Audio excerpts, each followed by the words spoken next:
Flux magnetik pertama kali ditemukan oleh ilmuwan Inggris bernama Michael Faraday. Faraday menggambarkan medan magnet sebagai garis-garis gaya atau garis-garis medan magnet. Banyaknya garis medan magnet yang menembus suatu luas permukaan dalam arah tegak lurus disebut flux magnetik. Besar flux magnetik dapat ditentukan dengan persamaan Pi sama dengan B dikali A dikali cos theta. Dengan B medan magnetik satuannya Tesla, A luas permukaan yang ditembus satuannya meter kuadrat, theta sudut antara medan magnetik B dengan N garis normal bidang, dan Pi flux magnetik satuannya Weber.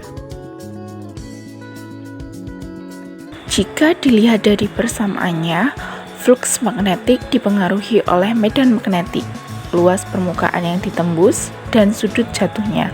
Sudut antara medan magnetik dengan garis normal bidang tergantung pada keadaan garis-garis gaya yang jatuh pada bidang. Ada 3 keadaan garis-garis gaya atau garis-garis medan yang jatuh pada bidang.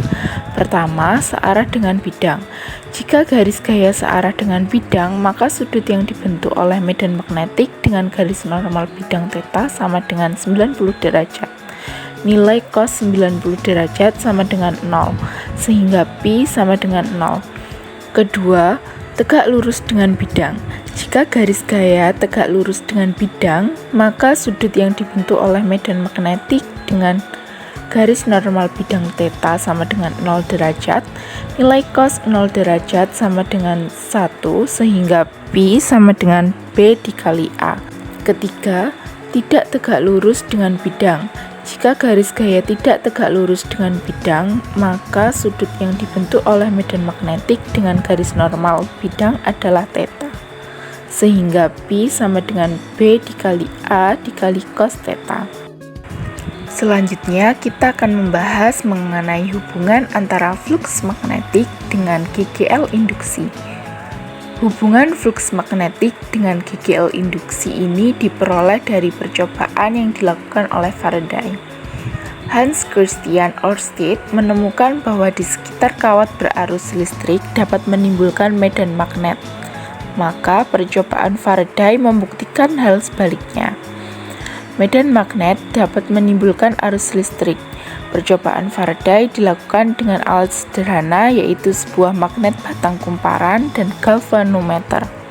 Dari percobaannya, Faraday menyimpulkan bahwa ketika magnet digerakkan keluar masuk kumparan, jarum pada galvanometer akan menyimpang. Ketika magnet tidak digerakkan dalam kumparan, jarum pada galvanometer tidak menyimpang, tetapi menunjukkan angka 0. Penyimpangan jarum galvanometer ini menunjukkan bahwa di dalam kumparan mengalir arus listrik. Arus listrik seperti ini disebut arus listrik induksi. Arus listrik timbul karena adanya perubahan jumlah garis gaya magnet, sehingga terjadi pada potensial pada ujung-ujung kumparan. Beda potensial inilah yang disebut dengan gaya gerak listrik induksi atau GGL induksi. Kesimpulan percobaan Faraday selanjutnya disebut dengan hukum Faraday yang menyatakan bahwa GGL induksi yang timbul antara ujung-ujung lob suatu penghantar berbanding lurus dengan laju perubahan flux magnetik yang dilingkupi oleh lob penghantar tersebut. Secara matematis, hukum Faraday dituliskan dengan persamaan epsilon in sama dengan negatif delta Pi dibagi dengan delta T.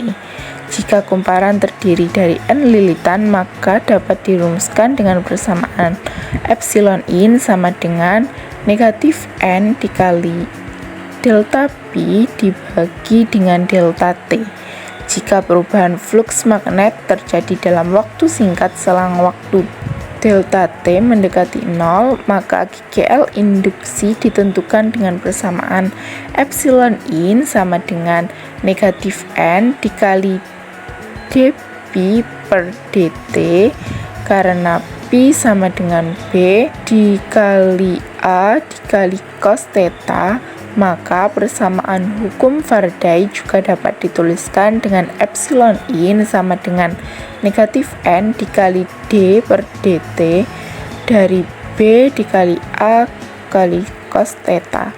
Dengan epsilon in, gaya gerak listrik induksi satuannya volt, N jumlah lilitan, delta P perubahan flux magnetik satuannya Weber, delta T selang waktu yang diperlukan satuannya second, dP per dt turunan pertama fungsi flux magnetik terhadap waktu satuannya Weber per sekon, B induksi magnetik satuannya Tesla, A luas permukaan satuannya meter kuadrat, theta sudut antara medan magnetik B dengan N garis normal bidang. Dari percobaan yang dilakukannya, Faraday baru dapat menghitung besarnya GGL induksi yang terjadi, tetapi belum menentukan arah arus induksi yang timbul pada rangkaian atau kumparan. Arah arus induksi yang terjadi baru dapat dijelaskan oleh seorang fisikawan Rusia bernama Heinrich Friedrich Emil Lenz.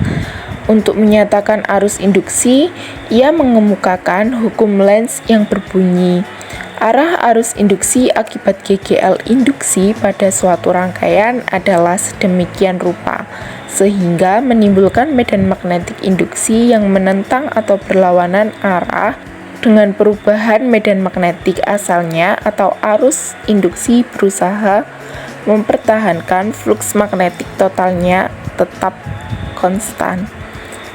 Jika kita perhatikan pada persamaan hukum Faraday, terdapat tanda negatif. Tanda negatif inilah yang menyatakan arah sesuai dengan hukum Lenz. Jadi, hukum Lenz ini merupakan pelengkap hukum Faraday. Berikut ini merupakan hukum Lenz. GGL induksi akibat faktor perubahan flux magnetik.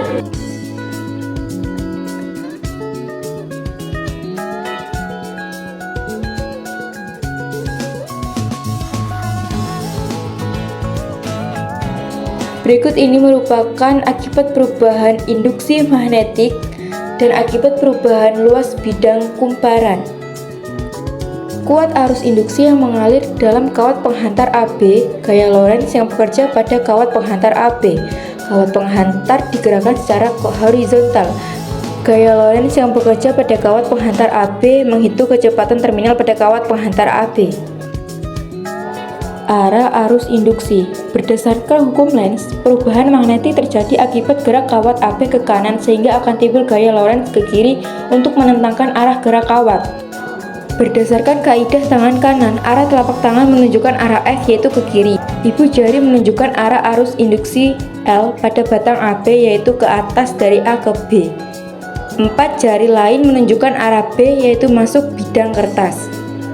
Nah, dan ini merupakan akibat perubahan-perubahan sudut antara B dan N.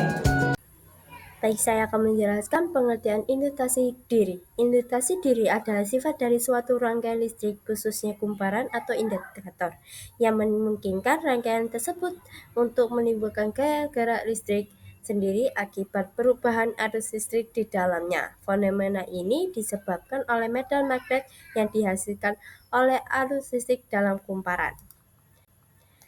Cara kerja indutasi diri: ketika arus listrik yang mengalir melalui kumparan berubah, medan magnet yang dihasilkan juga berubah. Perubahan medan magnet ini menciptakan GGL induksi dalam kumparan itu sendiri, sesuai dengan hukum Faraday. GGL induksi tersebut bekerja melawan perubahan arus yang menyebabkan sebagai dijelaskan oleh hukum Lorentz. Untuk rumus bisa untuk dilihat di samping. Indutasi diri sebuah kumparan. Indutasi diri atau self-induction adalah sifat suatu kumparan yang menyebabkan timbulnya gaya gerak listrik. Induksi pada kumparan itu sendiri akibat perubahan arus listrik yang melaluinya. Fenomena ini dijelaskan oleh hukum Faraday tentang induksi elektromagnetik. Ketika arus dalam kumparan berubah, medan magnet yang dihasilkan oleh arus tersebut juga berubah. Perubahan magnet yang ini menciptakan flux magnet yang berubah terhadap waktu akibat GGL induksi dihasilkan dalam kumparan sesuai dengan persamaan di bawah tersebut. Menurut Joseph Henry, perubahan flux magnetik kumparan dapat menyebabkan perubahan arus listrik yang cepat sehingga timbul GGL induksi diri yang dinyatakan dengan persamaan berikut. Rumus itu bisa dilihat di bawah tersebut. Selanjutnya, kita akan menentukan besar induktansi diri pada pusat solenoid, yaitu L sama dengan N kali P dibagi dengan I.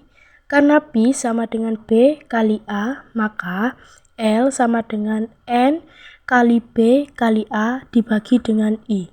Induksi magnetik pada pusat solenoid adalah B sama dengan mu0 kali N kali I dibagi dengan L. Maka L sama dengan N kali A dibagi dengan I, dikali mu0 kali N kali I dibagi dengan L. Kita sederhanakan sehingga besar induktansi diri pada pusat solenoid dapat ditentukan dengan persamaan L sama dengan mu0 kali N kuadrat kali A dibagi dengan L. Dengan L induktansi diri solenoid satuannya Henry, mu0 permeabilitas ruang hampa nilainya 4pi kali 10 pangkat negatif 7 Weber per ampere meter. N jumlah lilitan. A luas bidang kumparan satuannya meter kuadrat. Dan L panjang solenoid satuannya meter. Induktansi timbal balik. Induksi timbal balik terjadi ketika perubahan arus listrik dalam kumparan pertama menghasilkan perubahan fluks magnetik yang memengaruhi kumparan kedua sehingga muncul GGL, gaya gerak listrik induksi. Dan rumusnya yang ada di bawah ini. Kesimpulan induktansi timbal balik. Induktansi timbal balik memperlihatkan interaksi antara dua kumparan yang saling memengaruhi melalui fluks magnetik. Energi dalam induktor atau solenoida bergantung pada induktansi dan arus listrik yang mengalir.